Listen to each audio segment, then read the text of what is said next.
미국 바이든 행정부가 최저임금을 시간당 $15로 기존의 2배 이상 올리는 정책을 지금 추진 중이지만 의회 통과가 쉽지 않은 것 같습니다. 우리나라도 익히 경험했던 일이죠. 몇 년 전 제가 그 최저임금위원회에서 간사로 있던 분과 이런 인터뷰를 한 적이 있거든요. 근데 그분이 우리나라 최저임금위원회는 이거 빨리 없어져야 한다. 왜냐하면 최저임금을 받는 노동자들은 우리 사회 가장 약자 계층이지만 주는 이 사장님들 역시 치킨집 사장님 또 하청업체 사장님 같은 최약자 계층이다. 삼성전자나 현대차 이런 정규직 직원들 가운데 최저임금을 받는 사람이 단 한 사람이라도 있겠느냐. 최저임금을 주는 사장님들은 이런 대기업의 2차, 3차 하청업체들인데 최저임금을 올려줄 수 있는 여력이 없지 않느냐는 겁니다. 이 대기업과 하청기업 간의 이 불공정하고 비상식적인 납품 단가 그리고 이 프랜차이즈 업체와 가맹점 간의 착취적인 계약이 먼저 개선되고 난 뒤에 그 다음에 최저임금을 얼마로 할지 정해져야 하는데 이런 부분은 그냥 놔둔 채 을과 을끼리 데려다 놓고 최저임금을 얼마로 할지 정하라고 하니까 항상 사생결단이 될 수밖에 없지 않느냐는 거죠. 그러면서 최저임금위원회를 없애고 대신 국가임금위원회 같은 강력한 기구를 대통령 직속으로 만들자 이렇게 제안하더라고요. 최저임금 뒤에 숨어있는 불공정한 원하청 관계 그리고 프랜차이즈 문제 또 비상식적인 임대료 문제까지 이런 부분들을 국가가 들여다보고 여력을 만들어줘야만 이 최저임금을 주는 사장님이나 받는 노동자나 다 같이 수긍할 수 있다는 거죠. 안녕하십니까. 저는 경제와 정의를 다 잡는 홍반장 KBS 기자 홍사원입니다. 홍사원의 경제쇼 출발하겠습니다. 유튜브 오늘도 함께 가시죠.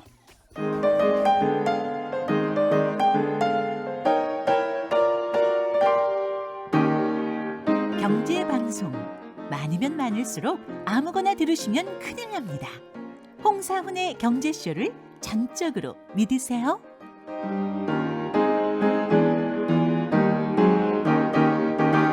네, 2020년은 관광 역사상 최악의 해였다.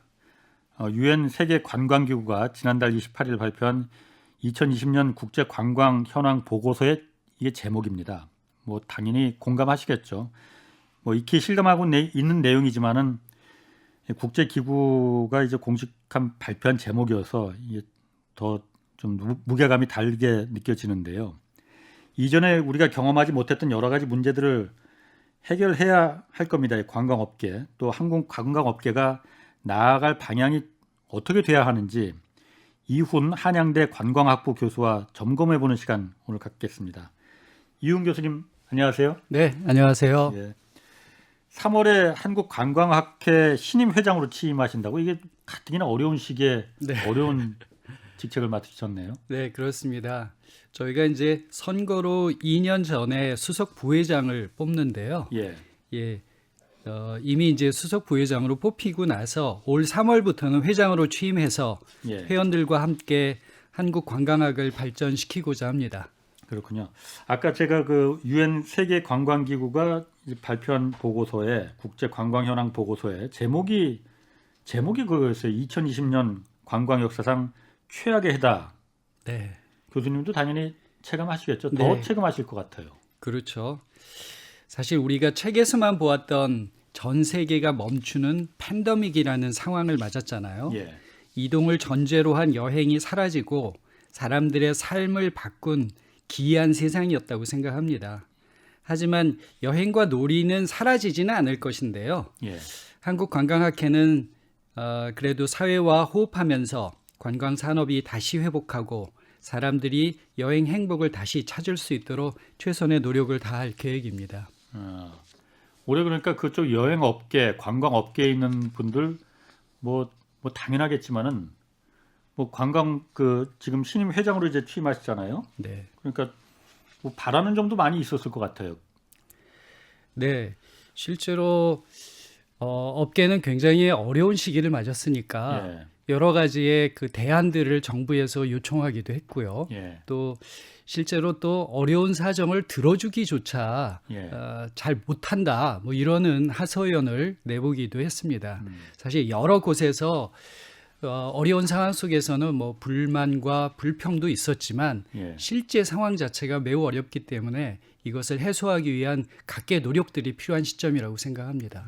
뭐 그분들 입장에서는 이게 삶의 문제니까 뭐 네. 당연히 뭐 불만이 없으면 오히려 이상한 거 아닙니까? 네, 맞습니다. 그런데 제가 이 보면은 그 여행 업계가 주기적으로 그러니까 좀 그 위기를 겪었었잖아요. 네. 뭐 비근하게 그게 그 2009년도에 신종 플루 때도 그랬고 2015년에 메르스타 사태 이 네. 전염병이 돌 때 이때마다 그 관광 산업이 항상 위기를 겪었었지 않습니까? 네, 네, 그렇습니다. 근데 그때하고 비교해 봤을 때 지금이 물론 더 심한 거는 뭐 얼핏 그러니까 생각할 수 있을 것 같아요. 그런데 실제로 어땠습니까? 그때에 비하고 비교할 수가 없는 건가요? 관광이 주기적으로 위기를 맞는데요. 예, 그러니까 전염병이나 세계 경제 위기나 9.11과 같은 세계 그 테러들 뭐 예. 이런 것들에 민감하게 등락을 합니다. 예, 그런데 이제 그때와 다른 위기라는 두 가지 측면으로 한번 진단해 볼 수 있습니다. 예, 한 가지는 기간의 부분인데요. 예, 대부분의 위기가 한 3개월에서 4개월 정도 지나면서 큰 폭으로 반등을 했었습니다. 네, 지금은 1년이 넘고 있는데 사실 언제 끝날 것인가에 대한 불안감조차 남아 있다고 볼 수 있죠. 두 번째는 방향인데요. 국민이 해외여행을 나가는 것을 아웃바운드라고 하고 예, 외국인이 국내에 들어오는 것을 인바운드라고 얘기를 하는데요. 예, 대부분은 그 전의 위기는 한쪽에 문제가 있었습니다. 그런데 이번에는 양쪽 방향이 모두 제한이 된 그런 상황인 거죠. 그러다 보니까 여행사라든지 호텔, 항공, 면세점을 포함한 모든 관광 산업이 전체적으로 위기를 맞고 있는 그런 상황입니다. 그럼 메르스 사태나 그 신종플루 그때는 말씀하신 대로 그 인바운드 들어오는 관광객들이 적었던 피해였나요? 그러면은? 그렇죠. 예. 나가는 그렇지만 관광객들은 나가는 관광객들은 괜찮았고요. 예, 또 세계 경제 위기 때는 또 이제 환율의 변화가 있으면 그 예. 변화에 따라서 나가는 사람이 많거나 또는 들어오는 사람이 많기도 합니다. 그렇죠. 네. 아. 그래서 어느 한 방향이 좀 약화되긴 하지만 관광 전체의 산업이 멈춰준 경우는 처음이라고 생각을 합니다. 이게 우리나라만 그런 건 아니죠? 예, 우리나라만 그런 건 아닙니다. 요번 같은 경우는 전 세계가 같이 겪고 있는 문제인데요.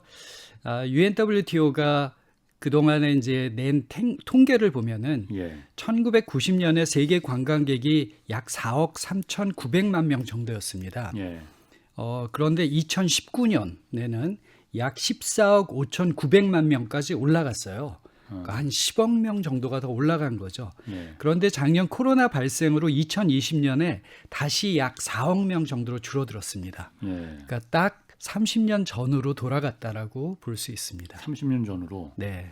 아까 UNWTO라고 말씀하신 건 세계 관광기구. 세계 관광기구. 거기에 적혀있을 때 네. 30년 전으로 돌아갔다는 거죠. 네.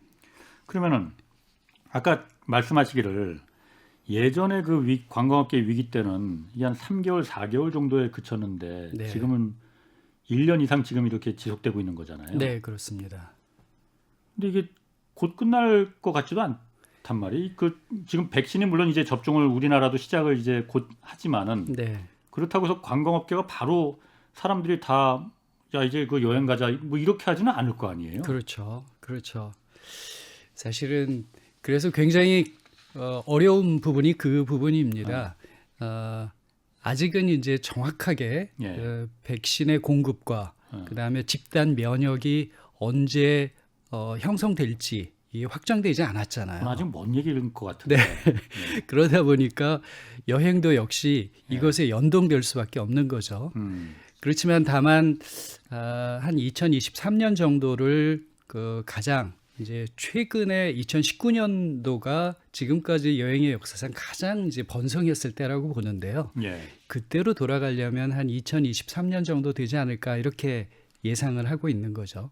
2023년에 그러니까 가장 2019년도처럼 번성기를 본다는 거야? 아니면 네. 그때부터 이제 여행들을 풀리기 아니요, 시작한다는 건가요? 2023년에는 그 정도 급으로 다시 회복돼 갈 것이다 이렇게 예측을 하는 거죠. 2023년이면 앞으로 한 2년 남은 네, 거잖아요. 네, 그렇죠. 그때까지는 계속 지금 상태가 좀 풀리지 않을 거라고 보시는 거군요. 그렇게 볼 수는 없을 것 같고요. 네. 예를 들면 이제 아마도 관광이 국내 관광부터 조금씩 풀릴 것 같습니다. 예. 네, 국내에 이제 여러 지방을 돌아다닌다라든지 하는 이런 예. 관광부터 풀리기 시작할 거고요. 세계 다른 나라들도 아마 그럴 겁니다. 지금 중국 역시 중국의 국내 여행은 굉장히 폭발적으로 증가하는 그런 추세를 보였고요. 이 이후에 중국은 지금 국내 여행은 굉장히 폭발적으로 네. 많이 돌아다닙니까? 네, 굉장히 증가를 했습니다. 예. 그런데 이제 이 이후에 국가 간의 교류의 형태로 관광이 이제 시작이 될 것 같고요. 예. 그런 관광의 형태들이 점차 증가하면서 2023년, 24년에는 예전 정도로 활성화된 때로 돌아갈 것이다. 이렇게들 예측하고 있는 겁니다. 뭐 그때라도 좀 지금 뭐 기대하시는 대로 네, 정말 네. 좀 됐으면 좋겠어요. 저희 같은 경우에도 좀 취재할 때 해외 취재 같은 게 요즘 거의 없거든요. 그렇죠. 뭐 전무합니다. 그러니까. 근데 그 가장 큰 이유 중에 하나가 물론 그러니까 어떤 가서 방역 지침 뭐 이런 것 때문에 KBS에서도 좀 해외 출장을 자제하라 그런 네. 부분도 있지만은 네. 그보다 가서 격리를 의무적으로 해야 되고 또 출장 갔다 와서도 또 의무적으로 14일을 격리를 해야 되고 네. 이런 부분이 정말 이 비행기 타고 나가는 걸 막는 이유 중에 하나거든요. 네, 그렇죠. 그러다 보니까 뭐 저희도 이런 비즈니스 때문에 나가는 것도 이렇게 불편한데 여행으로 가는 게 더더군다나 뭐 일반 사람들 뭐 생각도 지금 못할 것 같아요. 네, 지금은 불가능한 게요. 이제 여행을 가서 한 열흘 즐기고 오는데 가서 2주를 격리한 채 다시 또 돌아오면 2주를 격리해야 되니까 한 달을 격리해야 되는 거죠. 한 달 넘죠. 여행 기간까지 따지고. 네, 그러니까 이 정도의 기간을 격리하면서까지 여행을 하기에는 쉽지 않은 거죠. 그래서 사실상 지금은 여행이라는 게 중단된 상태라고 볼 수 있겠죠. 그러면 실제로 작년 같은 경우에 이제 해외로 나간 한국인 수, 물론 여행객 수도 있을 테고 뭐 비즈니스로 나간 경우도 있을 테지만은 어느 정도나 좀 줄었나요? 구체적인 수치가 좀 나오나요? 예. 그러니까 좀 비교를 해봐야 좀 그 수치가 줄은 거를 확실하게 알 수 있을 것 같아요. 예. 좀 전에 말씀드렸듯이 2019년이 외래 관광객이나 내국인 예. 관광객이 해외 나가는 거나 가장 성수기였습니다. 예. 그러니까 외래 관광객 같은 경우는 1,750만 명 정도가 한국에 들어왔었고요. 예. 또 우리나라 사람들은 한 2,800만 정도가 나갔었습니다. 예. 그런데 작년 11월까지 봤더니 국내 들어온 외국인 수가 한 420만 명 정도 수준에 420만. 머무른 거죠. 네. 그러니까 이 수치는 우리도 따지고 보면은 1998년도에 예. 약 425만 명 정도 외래객이 들어왔었어요. 그러니까 그때로 돌아간 수치라고 볼 수 있는 거죠. 역시 많이 줄은 겁니다, 지금. 많이 줄은 정도가 아니고 1998년이면은 한 20년 전인가요? 네. 20년도 넘네. 요즘 보니까 그것도 있더라고요. 여행업계도 워낙 뭐 타격이 크지만은 네. 항공업계도 직격탄을 다 맞았지 않습니까? 네, 그렇습니다. 그러다 보니까 그런 상품이 있더라고요. 그러니까 비행기만 타고 착륙하진 않고 쭉 무착륙 관광 비행이라고 하든가. 네, 네. 근데 그게 의외로 인기가 좀 있다고 그러더라고요. 네. 그냥 가서 고도를 좀 낮게 해준대요. 그래서 네. 대마도까지 가는데 뭐 착륙할 수는 없으니까 고도를 낮게 해서 좀 일반적인 항공 고도보다는 낮게 해서 그래서 쭉 한번 구경하고 돌아오는데 그러면은 항공사 입장에서는 그게 사실 뭐 이득이 나겠습니까? 그런데 어쨌든 항공기 의무 비행 시간을 채워야 되니까 그런 네. 부분도 있고 또 네. 공항의 이제 계류 비용도 네. 좀 아낄 수 있으니까 뭐 울며 겨자 먹기로 그런 상품도 이제 개발을 했다고 그러더라고요. 네, 네. 그래서 사실 지금 이제 항공 조종사도 그렇고 예. 승무원들도 그렇고 사실은 거의 쉬고 있거든요. 예, 이제 어떤 형태로라도 그 움직임을 만들어내는 것이 산업을 지원하는 것보다 그 산업의 움직임을 만들어내는 것이 가장 중요한데요. 예, 지금 이제 무착륙 비행 같은 것들이 그런 대안 방법 중에 하나인 것이죠. 그러니까 또 거기에는 여러 가지가 같이 결부돼 있다고 생각합니다. 그러니까 사람들의 여행 욕구가 예, 억눌려 있는 거죠. 너무 억눌려 있는데 제발 공항이라도 한번 가보고 싶다. 또 비행기라도 한번 타보고 싶다. 예. 내지는 못해도 예. 그 비행기 타서 기내식도 한번 먹어보고 그 기분 자체를 느끼는 거죠. 여행이라는 기분 자체. 예. 예. 실제로 공항을 가고 공항에서 비행을 한번 떠난다는 것 자체가 이미 사람들로부터 행복감을 주고 그 여행에서 굉장히 중요한 게 이제 일탈감이라고 하거든요. 예. 일탈감을 느끼게 해주는 그런 요소이기 때문에 굉장히 중요한 한 방법이고요. 또 그 안에서 이제 면세점도 이제 판매를 예. 할 수 있으니까 예. 뭐 그런 또 방식으로 새로운 이제 여행을 즐기는 문화가 지금 형성이 돼 있다고 생각합니다. 그렇군요. 뭐 일종의 그러니까 여행 가기 전에 그 설렘을 그렇죠. 충족시켜주는 그 그렇죠. 상품이라고 볼 수 있겠군요. 네네. 아까 2023년 정도로 예상을 하신다고 그랬어요. 그러니까 이 네. 코로나 사태 이전처럼 해외 여행이 이제 그 활성화되는 시기가 한 2023년 정도로 보신다고 했잖아요. 네네. 2023년이면은 남한하는 그야말로 그때까지 한 2년을 더 버텨야 된다는 얘기인데 네, 그렇죠. 국내 여행업계들이 제가 앞만 봐도 2년을 갔다 그러면 그 여행업계들 지금도 도산하는 여행사들이 그렇게 있는데 버틸 수가 있을까 하는 굉장히 의심이 들거든요. 사실 뭐 지금 굉장히 어려운 시기죠. 예. 이제 통계적으로 보면은 한국문화관광연구원이 조사를 했는데요. 예. 국내 신용카드 전체 지출액이 전년 대비 한 4.9%포인트 감소했는데 예. 관광 컨텐츠 문화예술 쪽 지출액은 21.2%포인트나 떨어졌습니다. 예. 그러니까 상당히 차이가 나는 거죠. 또 한양대 관광연구소에서도 이제 한 257개 업체를 대상으로 작년에 조사를 했는데요. 예. 관광 분야 전체적으로는 64.3%포인트 매출액이 감소했고 특히 여행업은 91.6%포인트 매출액이 감소한 거로 나왔습니다.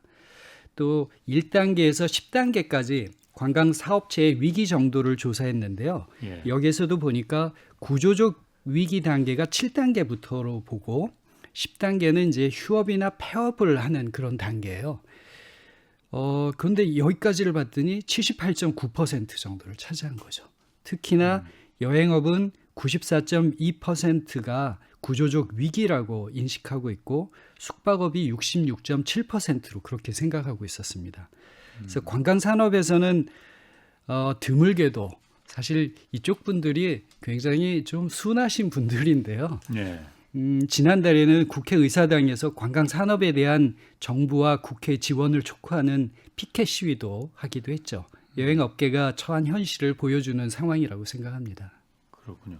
그 관광업계나 지금 뭐 숙박업계도 마찬가지로 다 그 관광 산업에 들어가는 그 산업 아닙니까? 네. 여기 고용 인원도 사실 상당할 테고, 네, 네. 그 국내 총생산에 기여하는 부분도 꽤 있을 테고, 우리 경제에 하여튼 미치는 규모나 영향이 꽤 클 거 아닙니까? 그렇기 네, 때문에 네. 아까 말씀하신 대로 국회 앞에서 네. 이제 피켓 시위도 좀 했을 그렇죠. 거고, 어느 정도나 좀 그 피해 규모가 지금 된다고 보시는 거예요?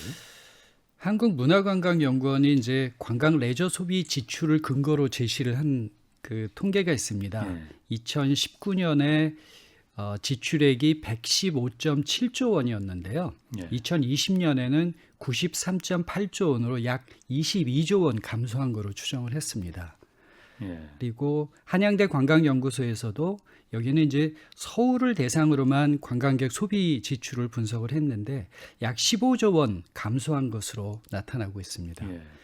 그러니까 실제로 뭐 22조, 15조 경제에 미치는 영향이 상당히 큰 거죠, 실제적으로. 그래도 생각보다는 그렇게까지 많이 줄지는 않았네요. 이 부분이 이제 예. 관광 산업의 분류 자체가 예. 어디까지냐에 따라서 그 한계가 있습니다. 그런데 관광 산업은 사실은 이 파급 효과가 굉장히 큽니다. 예를 들면 관광객이 한 명이 안 오면 예. 동대문 시장이 잘 안 돼요. 그러면 동대문 그렇죠. 시장이 잘 안 된다는 거는 이 시장에 물건을 대는 이제 의류 업체가 잘 안 된다는 거죠. 예. 마찬가지로 관광객 수가 있을 때 가든 음식점이 안 된다면 식자재 역시도 영향을 갑니다. 예. 그러니까 전반적으로 이 파급 효과를 전체적으로 따지면 그 지금의 이제 이 경제적 피해는 훨씬 더 늘어날 거라고 생각을 합니다. 그것까지 지금 다 넣지는 않은 거군요. 그것까지 다 넣지는 못했습니다. 그것까지 넣으면은 그야말로 뭐 훨씬 더 그거보다 커지겠네요. 네, 그렇죠. 그러면 아까 그 국회 앞에서 이제 피켓 시위도 좀 하고 뭐 순환 그 여행업 관광업계에 계신 분들이 다 순환 분들이라고 하셨는데 피켓 시위까지 이제 하고 그러실 정도면은 정부에서도 그런 거 어떤 반응이 있었을 거 아닙니까? 뭐 지원책도 좀 내놓고 여행업계도 어쨌든 지금 피해 업종 중에 하나잖아요. 네, 네. 지원책 같은 게 좀 정부에서는 어떤 걸 내놨나요? 네, 사실 우리가 상황이 안 좋으면 정부를 많이 탓하기도 하죠.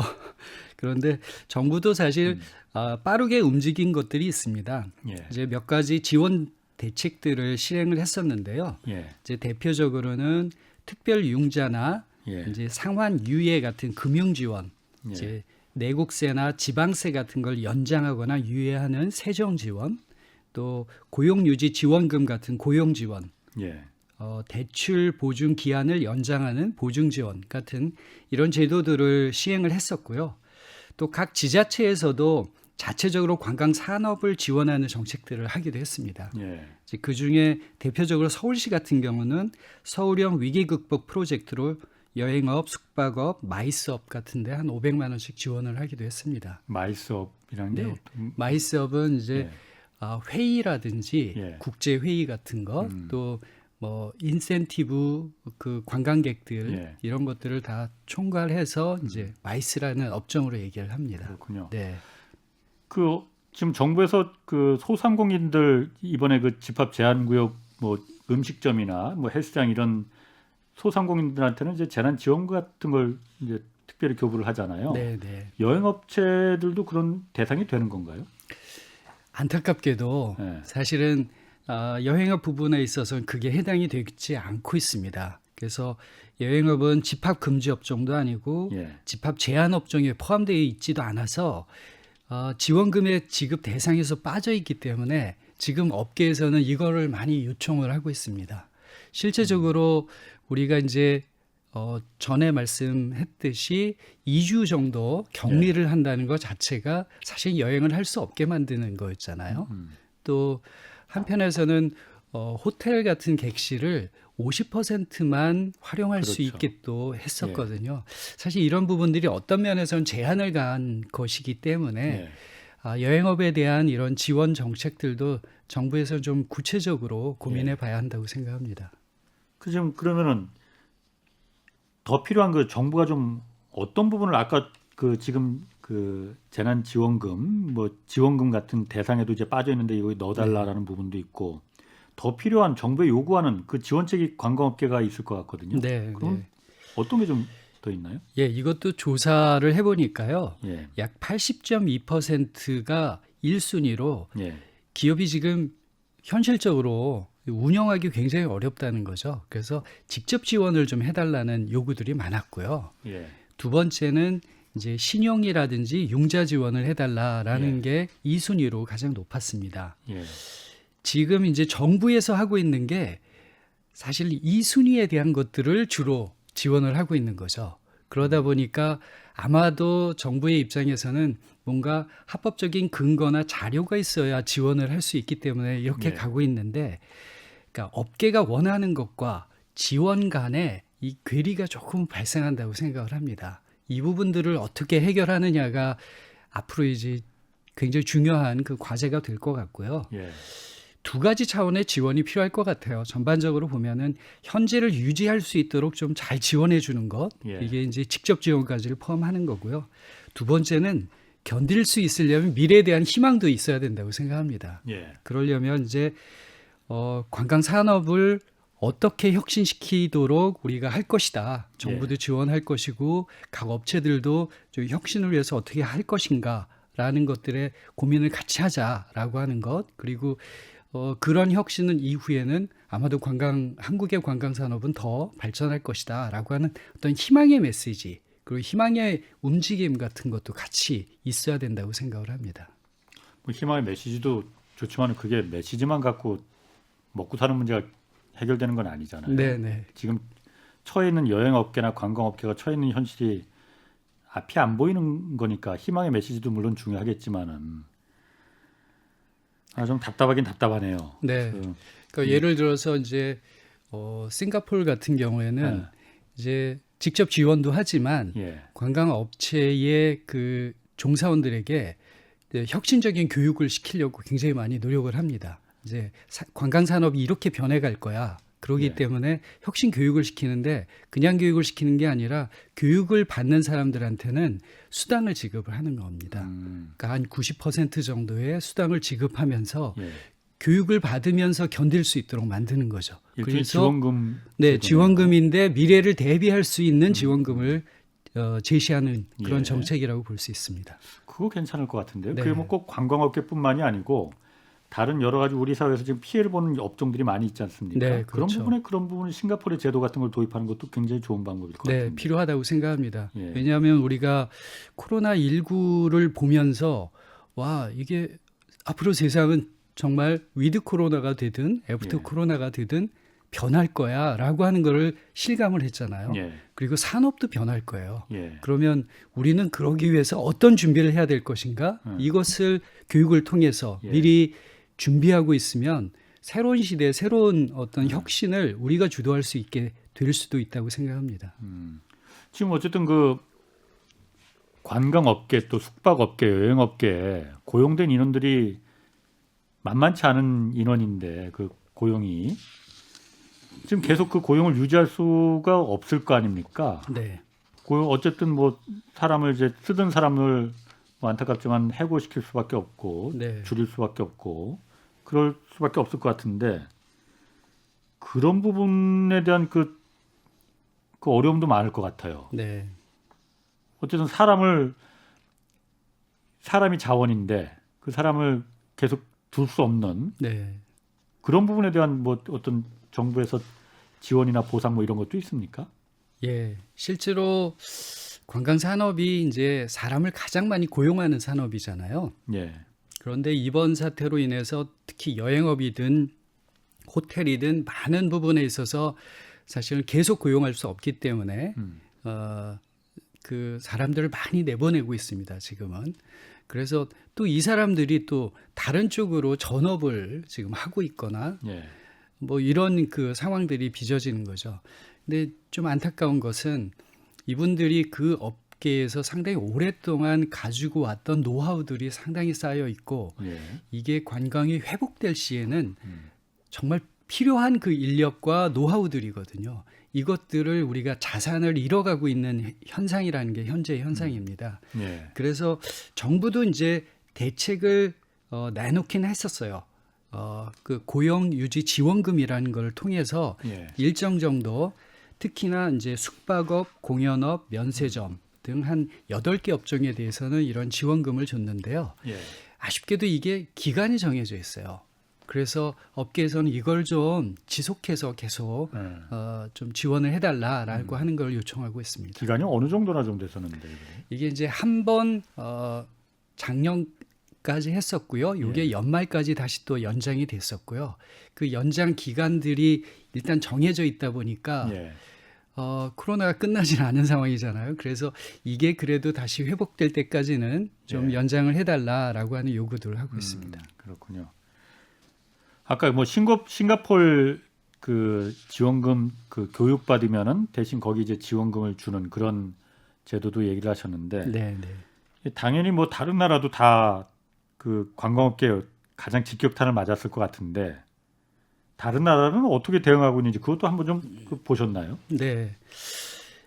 몇 가지 사례들을 좀 들어볼 수 있는데요. 그 트래블 버블이라고 하는 걸 시행하는 국가들도 있습니다. 트래블 버블? 네. 예, 이거는 이제 코로나19 방역이 우수한 국가 간에 예, 안전막을 형성해서 이 안전막을 버블이라고 지칭을 예, 해서요. 예. 예. 그 안에서 서로 자유로운 여행을 허용하는 것을 의미합니다. 그러니까 현재는 발트 3국, 리투아니아, 또 에스토니아, 라트비아 여기가 작년 7월부터 시행을 하고 있습니다. 예, 그리고 태국 같은 경우에는 14일간 격리를 하는데요.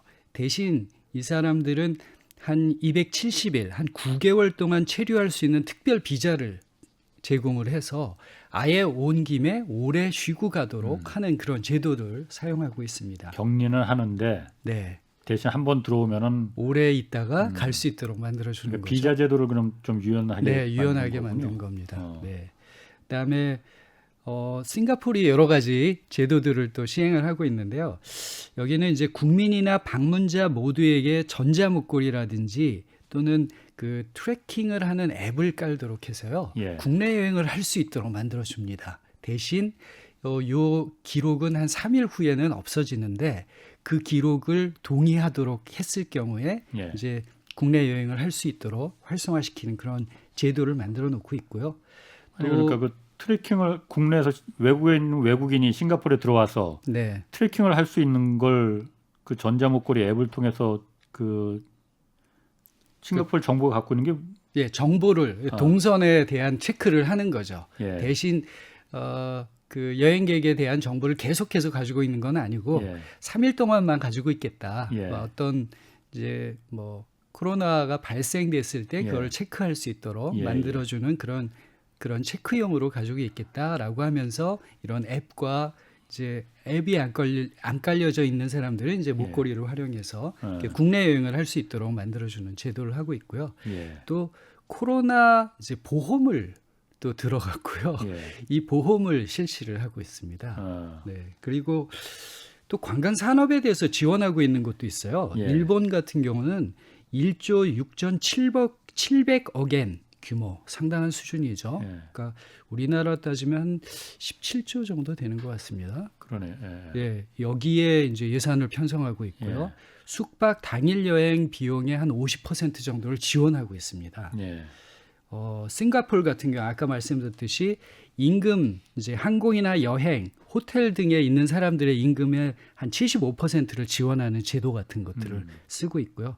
상당히 여러 가지 제도를 통해서 관광 산업이 무너지지 않도록 이제 지원하는 그런 정책들을 쓰고 있습니다. 뭐 정부가 여행업계, 관광업계만 이 무너지지 않게 지원을 해줄 수도 없는 거고 그런 부분에서 좀 참 이 어려움이 뭐 정책을 결정하는 행정부에서도 네. 좀 있을 것 같아요. 코로나가 어쨌든 인류 역사상 지금 가장 힘든 시기를 보내고 있다라고까지 누구는 뭐 얘기를 하는데 여행 트렌드도 어쨌든 코로나를 겪으면서 작년에 이걸 겪으면서 많이 그 트렌드도 달라졌던 것 같아요. 제 주변에서 보더라도. 네, 그렇죠. 그 전문가 의견 조사들을 저희가 했었고요. 그래서 예. 한번 쭉 정리를 했었는데요. 예. 그 중에 이제 몇 가지 트렌드로 우리가 지정을 할 수 있는 게 역시 안전이 중심 키워드가 될 것이다. 안전. 네, 그래서 숙박지라든지 교통이라든지 안전과 위생 이런 거에 대한 관심이 굉장히 높아지니까 예. 이것에 대한 대응들을 해야 된다라는 거고요. 국내 관광이 아무래도 이 기간 동안에 훨씬 더 활성화될 것이다 이렇게 보는 거고요. 뭐 갈 데가 뭐 해외는 나갈 수가 네, 없으니까 뭐 그러니까 그렇죠. 또 사실은 또 국내에 굉장히 좋은 곳들이 있었는데 예. 우리가 미처 비행기를 타려고 했지 국내를 잘 보지 못했던 것도 맞습니다. 있어요. 예. 그러니까 멋진 곳들을 발견할 수 있는 기회가 다시 예. 온 것이기도 합니다. 예. 또 그 다음에는 아웃도어 레크레이션이라든지 이런 여행들이 좀 더 활성화될 것 같고요. 아웃도어 레크리에이션이라는 게 어떤 걸 예를 그러니까 든다면 휴양림을 간다든지 예. 캠핑 같은 걸 한다든지 이런 유형 자연과 친밀한 그런 여행들을 예. 좋아할 것 같고요. 그다음에 대규모의 여행보다는 소규모 맞춤형 여행들, 예. 친밀한 사람들끼리의 여행, 예. 이렇게 서로 신뢰할 수 있는 사람들끼리의 여행 이런 예. 형태들이 이제 좀 증가할 것 같습니다. 서비스도 이제 아무래도 비대면 서비스가 증가할 것 같고요. 예. 또 약간은 좀 재미있어지는 게 이제 여행지에서 재택을 하는 이런 유형들, 여행지에서 재택 근무, 예, 재택 근무를 여행을 하는 가서 거죠. 네, 사물을 보는 거. 그렇죠. 그리고 예. 이제 주변을 돌아다니는 생활 관광 같은 것들, 예. 예, 이런 여행들, 그러니까 라이프 스타일 관광이 증가할 것으로 예측을 하고 있습니다. 뭐 제가 아까 말씀하신 것 중에 여행을 가서 그 사물을 보는 네, 뭐 집에서 재택근무를 하든 여행을 가서 재택근무를 하든 마찬가지니까 그런 여행 상품을 개발한다 이거. 네, 그렇죠. 이제 요번을 지나서 보니까 재택근무를 해보니까 예. 이것도 괜찮네라는 생각이 들은 거고요. 예. 굳이 그러면 집 말고 좀 더 여유로운 곳에서 일을 할 수도 있잖아. 노트북만 있으면 되니까. 예. 그러니까 여행지에서 일도 하고 예. 또 바닷바람도 쐬고 예. 그쪽에 음식도 먹고 하는 예. 방식들. 그래서 예. 재택근무와 여행이 결부되는 예. 이런 스타일들도 예. 앞으로는 더 활성화될 것 같습니다. 그 새로운 트렌드라고 볼 수가 네, 있겠네요. 네, 네. 그 한국관광공사가 지금 2021년도에 국내 관광 현상을 그 7개 키워드로 집약한 게 있더라고요. 그러니까 네. 영어로 하면 between, B-E-T-W-E-E-N. 원래 between이라는 단어는 뭐뭐 사이에 네, 있다는 맞습니다. 거잖아요. 네, 그걸 말하는 것 같지는 않고 네, 네. 어떤 내용을 이게 담고 있는 건가요?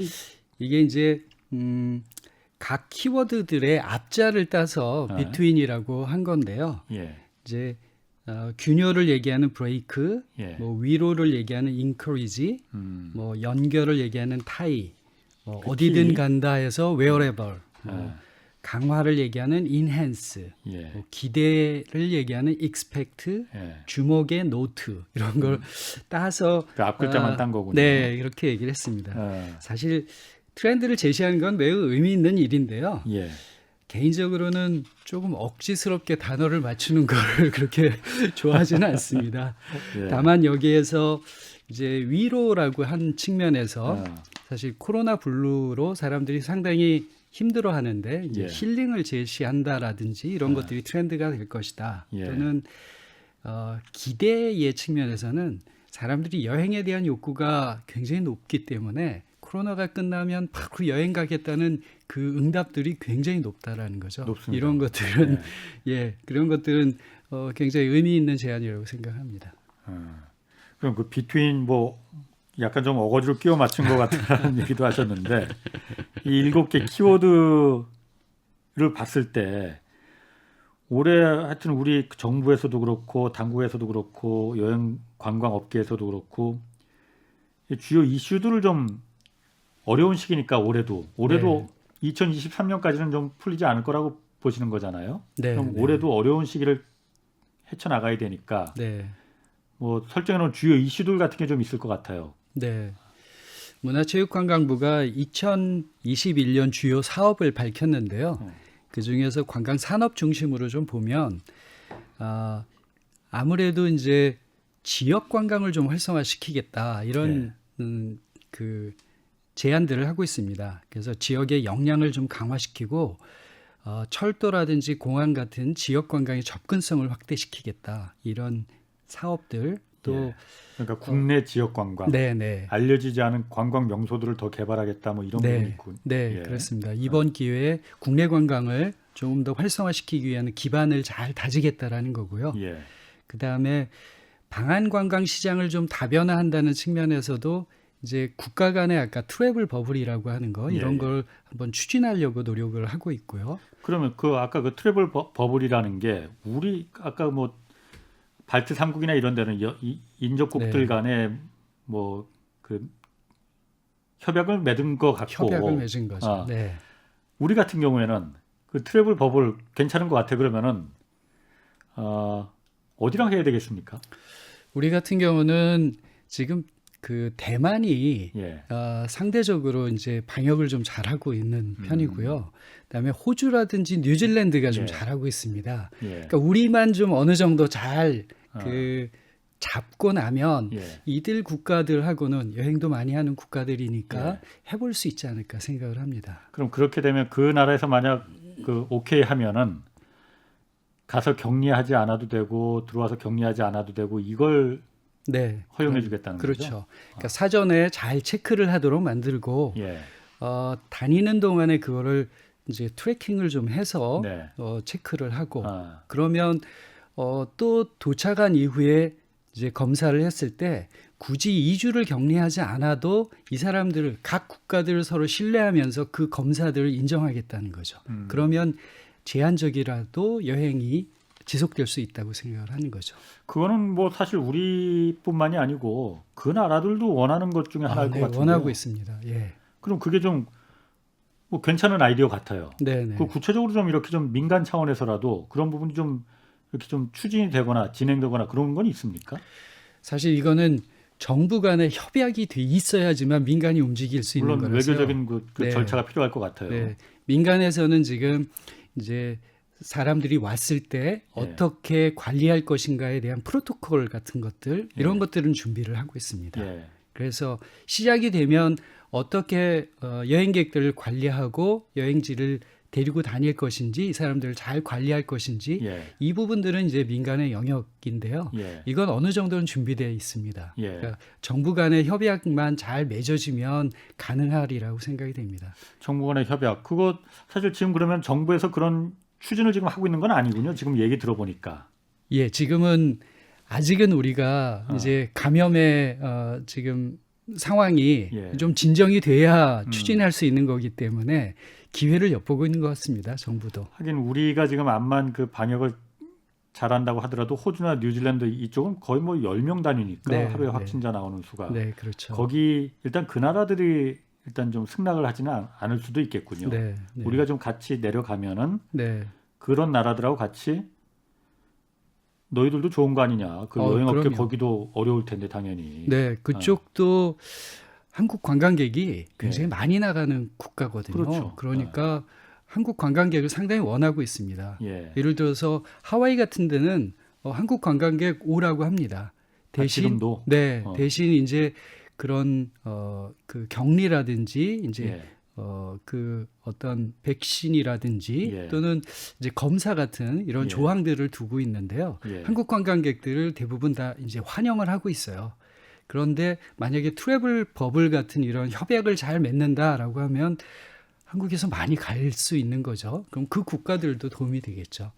그 트래블 버블은 사실 굉장히 현실성 있는 현실성 있고 방안입니다. 정말 그럴듯하게 들립니다. 네, 네. 그리고 여행업계가 지금 이 난국을 이 위기를 뚫고 나갈 수 있는 저는 그 뉴스라고 들리는데요. 네, 좀 적극적으로 한번 그 관광협회 그 회장도 되셨으니까 네, 네. 좀 그 부분을 돌파구로 좀 생각해서 적극적으로 해 보시면 좋을 것 같아요. 네, 저도 노력하겠습니다.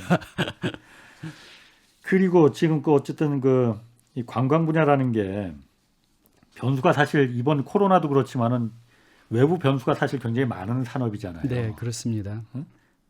우리나라 이제 관광만의 뭐 좀 갖고 있는 그 특징이라고 할까요? 이런 거 좀 어떤 게 좀 네, 수가 있나요? 이거는 이제 코로나19하고는 조금은 좀 다른 측면일 수도 있는데요. 예, 기본적으로 관광은 행복을 추구하는 여행 욕구에 기반하고 있어요. 예, 그래서 위기가 오면 금방 급감을 하다가도 조금 완화되면 다시 이제 급등하는 그런 추세를 계속해서 보이는 거죠. 예, 그런데 한국의 한 가지 좀 특성이 있는 거는 지정학적 특성이 들어가 있습니다. 예를 들어서 주변국하고 관광 교류가 양적인 면에서는 굉장히 중요해요. 예. 중국에서 엄청나게 많은 관광객들이 올 수 있고 예. 일본에서도 굉장히 많이 올 수 있거든요. 예. 그런데 현실적으로 중국하고 사드 분쟁이 나면서 예, 중국인 관광객 수가 뚝 멈추게 되고 예, 또 한일 간의 외교 갈등 때문에 또 뚝 멈추는 이런 현상들이 나타난다는 거죠. 그래서 지정학적인 측면들이 외교 갈등이나 이런 분쟁으로 이어졌을 때는 상당히 그 위협적으로 나타나고요. 대신 또 중국이나 일본이 또 여러 가지 이벤트들을 많이 해요. 예를 들면 일본이 만약에 올림픽을 열게 된다면 여기 같은 관광객이 한국에 올 수 있는 기회들이 훨씬 더 높아지는 거예요. 그래서 주변국에도 사실 도움이 됩니다. 예, 그래서 이 지정학적 위치라고 하는 거는 어떨 땐 위기로 되고 어떤 때 또 서로 윈윈될 수 있는 그런 상황을 연출하기도 합니다. 그러니까 한중일 삼국 간에 어쨌든 우리는 뭐 그 지금 북한이야 뭐 사실 뭐 그 관광지로 우리가 택할 수 있는 옵션은 아닌 것 같고 그렇죠. 아직까지는 네, 이 한중일 삼국 간의 이 지정학적인 이 애증의 관계가 네. 좀 맞고 있다는 취지로 좀 들립니다. 네, 아무래도 관광도 그렇고 뭐 다른 산업도 마찬가지겠죠. 예. 하지만 가까운 주변국하고 서로 잘 지내는 것, 예. 그리고 좀 서로 잘 통하는 것, 이런 예. 것들이 관광 산업으로 봤을 때는 예. 매우 중요한 것이고요. 가장 교류가 많은 것이 가까운 국가들 간의 교류가 제일 많거든요. 예. 그래서 이런 부분들은 한국에는 유리할 수도 있고 또 어떤 때는 불리할 수도 있는 그런 요소라고 생각합니다. 지금 뭐 아까 조금 전에 말씀하셨듯이 당장 도쿄올림픽이 뭐 아직 뭐 개최를 할지 안 할지는 지금 사실 굉장히 불투명한 상황이긴 해요. 네. 그런데 도쿄올림픽이 어떻게 보면 올해 그러니까 이 답답한 그 한국 관광 여행업계에 좀 희망을 줄 수 있는 돌파구가 될 수 있는 그 계기가 될 수가 있겠군요. 네, 보통 우리가 이제 일본이 올림픽을 굉장히 열심히 하면 예. 우리는 이제 그런 마케팅을 할 수 있죠. 일본까지 왔는데 예. 그 일본만 왔다 갈래? 예. 한국이라는 멋진 곳이 있어. 예. 여기 들렸다 가면 훨씬 더 재밌는 것들이 많아라고 연계 마케팅을 할 수 있는 거거든요. 중국도 역시 그런 마케팅을 할 겁니다. 예. 예. 만약에 이제 유럽이나 미국에서 이쪽 동양으로 온다는 거는 상당한 그 시간 투자를 해야 되거든요. 그렇죠. 예. 이제 한 국가만 들리지 말고 이 3국이 서로 협력하면서 예. 같이 들려라라고 하는 이제 연계 마케팅을 활용을 한다면 예. 세계적으로 굉장히 중심적인 관광의 지역이 될 수 있는 거죠. 예.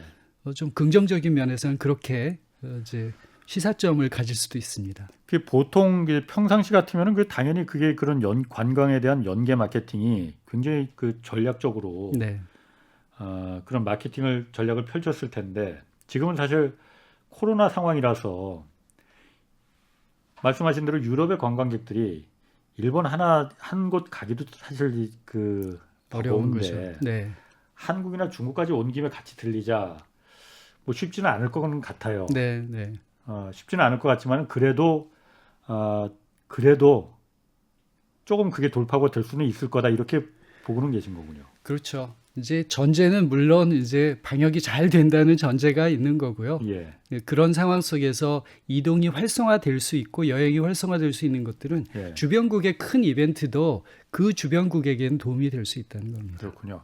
그럼 마지막으로 말이죠. 어쨌든 지금 코로나 19 이제 이 확산세가 백신이 이제 접종이 시작되면은 네, 뭐 확신할 수 없지만은 좀 잦아들지 않겠습니까? 네, 그리고 네. 점점 이제 정상의 시대로 다시 돌아가기를 이제 기대하는데 네. 그렇게 안정기에 접어들면은 국내 관광 아까 말씀하셨잖아요. 여태까지 우리가 알지 못했던 좋은 곳들 그 포인트 어떻게 좀 찾아야 된다고 보세요? 네. 뭐 지금 각 곳에서 각 지역들이 관광에 좋은 컨텐츠들을 만들어내고 또 좋은 장소들을 발굴하려고 상당히 노력을 하고 있습니다. 그리고 실제로 국내 관광 중에서 아주 멋진 장소들이 많습니다. 그래서 이번 기회에 그런 것들을 잘 노출하고 또 한번 찾아갈 수 있는 그런 기회가 됐으면 좋겠고요. 그러는 과정에서 우리가 필요한 게 말씀드렸듯이 안전에 대한 사람들의 요구들이 굉장히 높아져서 이런 것들을 잘 정비하는 그런 시스템 같은 거 만들어야 되고 이 코로나라고 하는 새로운 상황이 관광 산업이 좀 변해야 된다라는 요구들을 하고 있어요. 특히나 디지털화되는 디지털 그 트랜스포메이션에 대한 요구들이 굉장히 많이 늘어나고 있거든요. 산업이 변화하는 것에 대한 필요성들을 많이 제시를 하고 있습니다. 예. 또 예. 알겠습니다. 뭐 시간이 다 돼서 오늘 여기까지 듣겠습니다. 네, 네. 예. 홍사훈의 경제쇼 오늘 여기까지입니다. 내일 오전 11시 유튜브로 경제쇼 플러스가 업로드되니까요. 많이 들어주시고요. 이번 주는 경제쇼 플러스 한국인만 모르는 초거대 시장인 인도를 제대로 알아보는 시간 마련했습니다. 주말에도 경제쇼 플러스 함께 해주시길 바라면서 이만 물러가겠습니다. 저는 KBS 기자 홍사훈이었고요. 다음 주 월요일 4시 5분에 다시 찾아뵙겠습니다. 지금까지 경제와 정의를 다 잡는 홍사훈의 경제쇼였습니다.